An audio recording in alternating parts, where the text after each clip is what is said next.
Guido, vamos a repasar algunos datos de los aumentos que se esperan en agosto, porque esto también es toda una previa mirando las elecciones, ¿no? Las prepagas van a tener un 1,6% de ahí en adelante, porque depende de la prepaga, va a ir haciendo distintos incrementos. Después colectivos, obviamente. Estos van a ser los valores a los que a partir de agosto va a pasar el boleto, ¿no? Tanto en Ciudad de Buenos Aires, Provincia de Buenos Aires y los del AMBA, que son los que cruzan de capital a conurbano y viceversa. Es 2% más 3,6% atado, por supuesto, a inflación. Y vamos a otro de los aumentos. Cable y telefonía, 3%. Y nos queda un aumento más también para analizar, además del de encargados de edificios, que eso se traslada en lo que respecta a expensas. El subte 3,6, o sea que el subte va a romper la barrera de los 1.000 pesos. Y vamos con el último de los aumentos para mostrarte el panorama, ¿no? Luz, gas y agua, todo entre el 2 y casi el 3%. Bueno, ¿qué digo? Esto va a tener un peso fuerte en las familias, pues estamos hablando de todos servicios. Bueno, sí. Estos son los precios, los regulados, ¿no? Los que regula el sector público.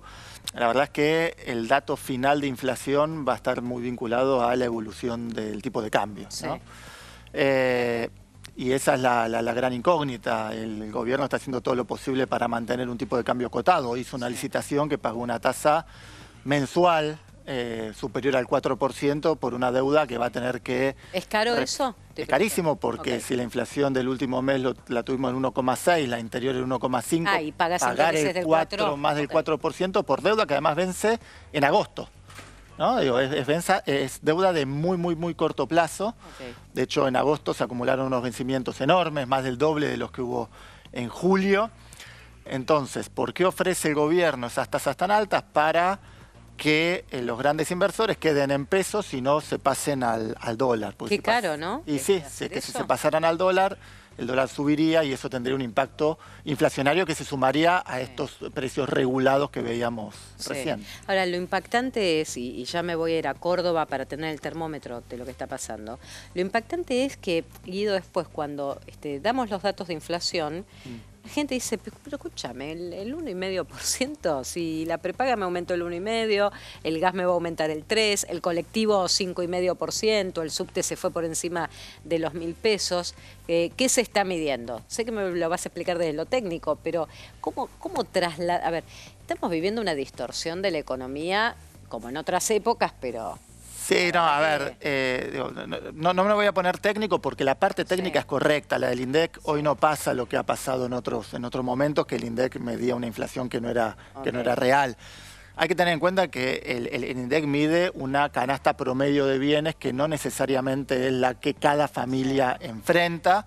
Y por otro lado, se vio en el último informe del INDEC de inflación, que dio cuenta de la inflación no de julio que está terminando, sino de junio, hubo mucha dispersión de precios entre, por ejemplo, la inflación en la Ciudad de Buenos Aires, del AMBA, que fue 2% mensual, versus Cuyo, que fue 1% mensual. Entonces, eso es porque cada familia se enfrenta a una canasta específica y el INDEC toma una canasta promedio, ¿no? Pero en ese sentido, hoy por hoy no podemos afirmar que el INDEC esté haciendo trampa con la inflación. Sí que hay preparado un cambio metodológico que mejoraría el dato de inflación y que no lo implementan porque en ese caso daría un poco más alta la inflación. No cambiaría la imagen de que la inflación efectivamente fue bajando.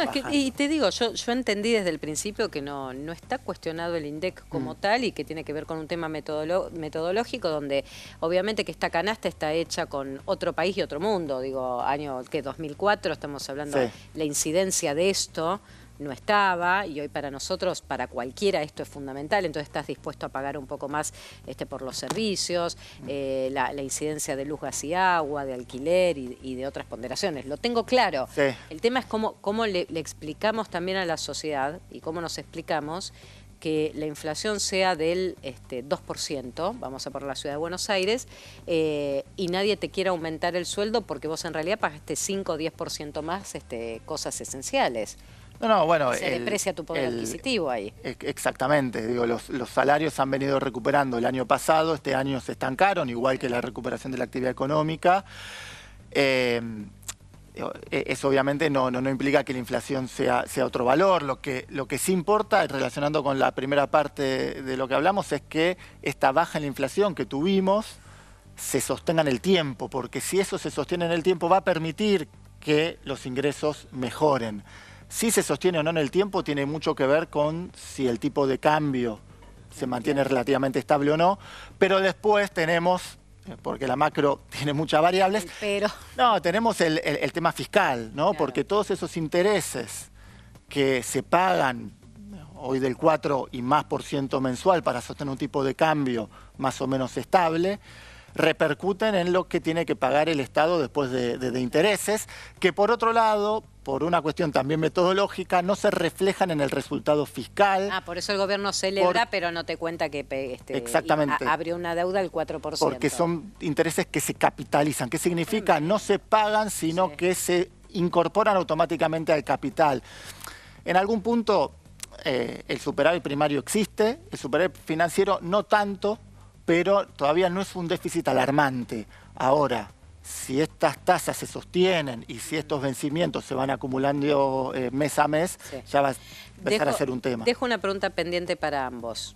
Si esto llega cómodo el gobierno octubre, o en lo económico y en lo político, si con esto llega cómodo octubre, o puede haber antes de octubre, antes de la elección, algún ruido más para el gobierno. Entonces, Guido, en lo económico, con las variables que vos contabas, por lo menos de acá a octubre el gobierno hace el plan octubre de oxígeno para llegar a lo electoral. Bueno, a ver, lo viene haciendo, ¿no? Hoy se hablaba que no hacían política electoral, es decir, que no hacían plan platita. Sí. Lo cierto es que no regalan pesos, sino que regalan dólares, claro, ¿no? Digo, porque desde que se relajó el cepo, los argentinos compramos más de 7.000 millones de dólares en 2 meses y medio. Claro. Eso no es sostenible. Eso se puede sostener octubre porque llegó el préstamo del fondo, 12.000 millones de dólares hace unos meses, porque ahora va a haber un refuerzo de 2.000 millones más, pero evidentemente pasadas las elecciones va a haber que hacer un cambio. Llega a las elecciones, no sé si llega cómodo, digamos, la verdad es que a mí no me genera comodidad estas variables en donde el ingreso no repunta. Aumenta. Claro, no consumen un praliné de 1.000 pesos, que es el gasto chiquito, de un gustito. No hay gente con las bolsas, te dice cordobés. Y por otro lado hay una variable que no es sostenible, que es el tipo de cambio. Entonces hay que ver qué pasa cuando esa variable se ajuste a lo que es la productividad de la economía argentina. Por último, cómo termina la cotización en el día de hoy, donde tuvo yo había mirado al mediodía, el oficial estaba en 1.310, en un momento 1.320, finalmente se estabiliza o logran bajarlo a 1.300, pero bueno, a fuerza de sangre, sudor y lágrimas, como lo que decías, pagar tasas del 4% de interés ahora en agosto. Sí, efectivamente. Digo, la tasa de interés es justamente para que los pesos que andan dando vueltas vayan a instrumentos en pesos y no se vayan al dólar a generar presión sobre el tipo de cambio. Lo mismo, podemos hablar de las intervenciones de dólar futuro, está vendiendo dólar futuro, es decir, es una promesa en algún punto de venta de dólares a diciembre y no hoy. Entonces los incentivos están puestos a hoy quedarse en pesos, al menos hasta pasadas las elecciones, porque el gobierno va a hacer todo lo posible para contener el tipo de cambio. Pero insisto, hay 7.000 millones de dólares que ya se fueron por la compra de todos los argentinos porque se percibe que el dólar está barato. Aprovechá, campeón, decía Caputo. Bueno, estamos... El día que dijo aprovechá, campeón, le dieron un mazazo y empezaron a comprar. Y es que el incentivo estaba puesto por ese lado. Pero bueno, hoy el Banco Central tiene poder de fuego para sostener un tipo de cambio relativamente controlado hasta las elecciones. La última cortita. No quiero generar tensión con esto, pero el que tiene dólares bancarizados, ¿no hay ningún tipo de riesgo para ellos? A ver, hay una realidad. Lo que voy a hacer es una realidad. Desde 2002, quien depositó dólares recibió dólares. Y el sistema financiero argentino soportó corridas como la que sucedieron en 2019, en donde los depósitos pasaron de 32.000 millones de dólares a 16.000, se redujeron a la mitad. casi no hay sistema financiero que soporte eso, y el sistema financiero en dólares de la Argentina lo soportó básicamente por una regulación que dice que quien no genera dólares no se le puede prestar dólares. Solo se le puede prestar dólares básicamente a un exportador y a sus proveedores. Es importante conservar esas regulaciones porque hicieron que, a pesar de toda la volatilidad de la economía argentina, todo aquel que depositó dólares no tuvo problema en ir a retirarlo cuando quiso en los últimos 23 años. Okay. No hay motivos para pensar que eso vaya a cambiar en el próximo tiempo. Esperemos que no se cambie esta regulación que ha sido tan importante y que lo sigue siendo. Todavía no se cambió, se relaja un poquito en el margen, pero no se cambió. Gracias. No, gracias a ustedes. Muchísimas gracias.